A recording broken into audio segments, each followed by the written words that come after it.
lives of climate change or on the spread of a disease than on terrorism.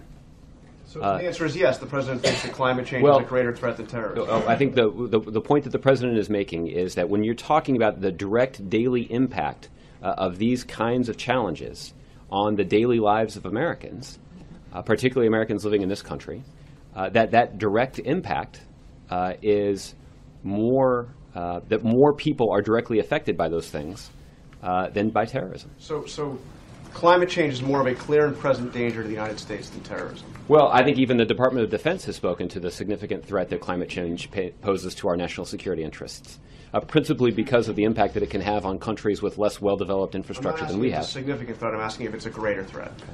Well, again, I wouldn't have a whole lot more to say about what the president has said in that interview. Is climate change a greater threat than ISIS? Here's what Pat Robertson had to say about it. A climate expert, has come out and said that they have actually manipulated the figures to try to prove global warming. And guess what? The president goes he goes in an interview with the Vox, whatever that is, and said, our real challenge is not ISIS, it's not terrorists, it is global warming. Go to Boston, Mr. President. When we come back, getting a gun legally is difficult in Europe, but terrorists are having very little trouble.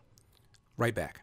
Here's the latest. I'm Joe McConnell. Homeland Security is taking a recent threat against malls in the U.S. seriously.